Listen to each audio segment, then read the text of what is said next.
In the blistering sprawl of Saguaro Springs Estates outside Phoenix, Arizona, where every xeriscape yard was measured to the inch and community harmony meant total surrender to the HOA, Karen Whitaker decided a pregnant woman resting in her own driveway was an eyesore worth towing. The tow truck's engine growled closer at 6:45 a.m., while Sophia sat in the passenger seat of our SUV, AC blasting, pale and shaky from another dizzy spell that had her OB on high alert for the 110-degree heat. I'd just run inside for her meds. Karen didn't knock. She didn't ask. She simply raised her phone, snapped the photo, and called enforcement like it was her morning coffee. "Rules are rules, Mr. Brooks," she announced, clipboard raised like a holy relic, pearls catching the merciless sun. Section 7.2 of the Aesthetic Code. No vehicle may remain stationary in a visible driveway beyond 24 hours. It disrupts visual uniformity. I stepped between the bumper and the truck, voice low but carrying to the neighbors already peeking from their blinds. Uniformity? My wife's 8 months pregnant, following doctor's orders to stay seated in this heat. That car's running, medically occupied, and protected under Arizona revised statutes on emergency accommodations for high-risk patients. Tow her, and you're not enforcing rules. You're gambling with a baby's life for perfect curb appeal. Karen's smile never wavered, but her eyes narrowed to slits. The bylaws make no exceptions for personal situations. We all sacrifice for the greater harmony of Saguaro Springs. Harmony. That word she loved so much it made my teeth ache.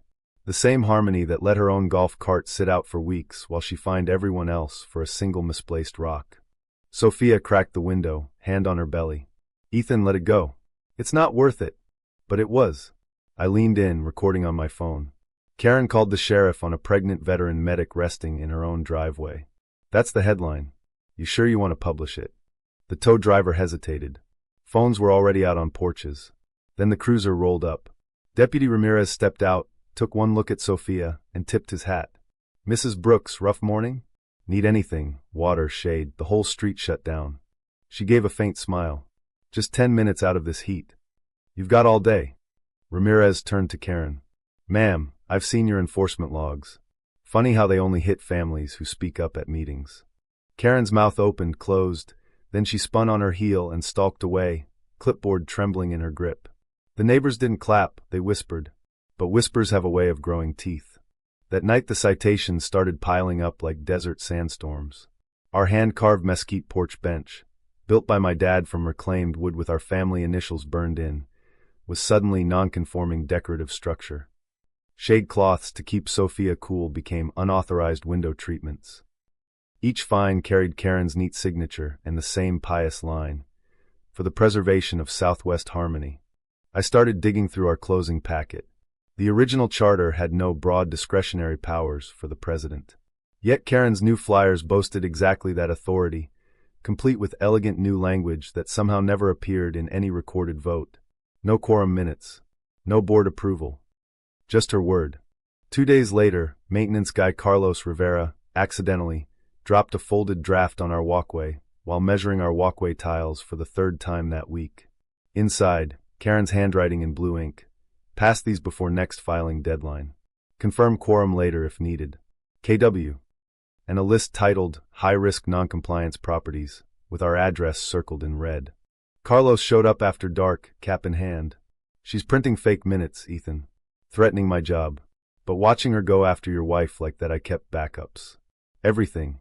The trap was set. Karen had built her throne on forged paper. Now that paper was about to become her guillotine. The emergency board meeting she called to ratify her changes was supposed to be a quiet coronation in the community center. Instead, 30 families packed the room, more than she'd seen in years.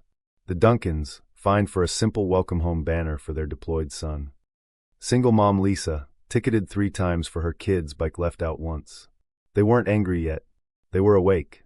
Karen strode to the podium, hair pulled so tight it looked painful. "This is a procedural session only. No discussion allowed."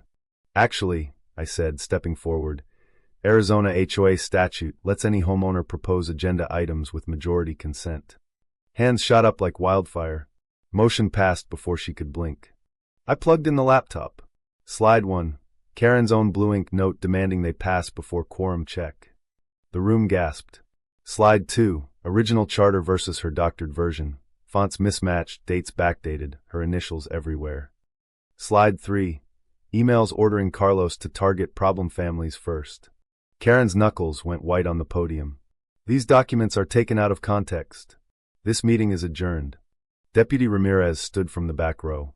Ma'am, altering official association records is a felony under state law. The registrar's already reviewing. The room didn't explode. It simply turned. Resign. Show the real minutes. How many fake rules did you bill us for? Karen tried one final swing. I was protecting our aesthetic integrity. Aesthetic integrity? I cut in, voice calm as desert night. You tried to tow a pregnant woman in 110-degree heat for resting safely in her own car. That's not integrity. That's cruelty wearing a pearl necklace. She broke.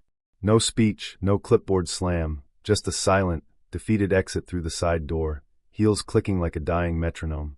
2 weeks later, the interim board was elected by open vote. Every fake fine was refunded. Carlos kept his job with real authority. Our mesquite bench stayed, now officially heritage feature. Karen sold quietly and vanished to a downtown condo where, rumor had it, the HOA fined her for an unapproved welcome mat. Sophia delivered our son 2 weeks after that.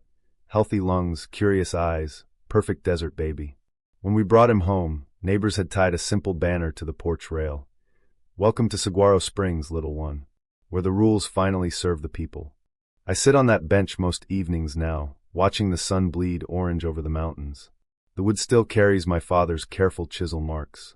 It reminds me power doesn't just corrupt, it gets sloppy. And when it does, the very laws it twists become the rope it hangs itself with. True or false? In the end, was Karen Whitaker the real victim of overreach, or did the neighborhood finally get the karma it deserved for letting one clipboard queen rewrite the rules in the dark? Drop your answer below, and if your HOA has its own Karen, tell me in the comments. We're all in this desert together.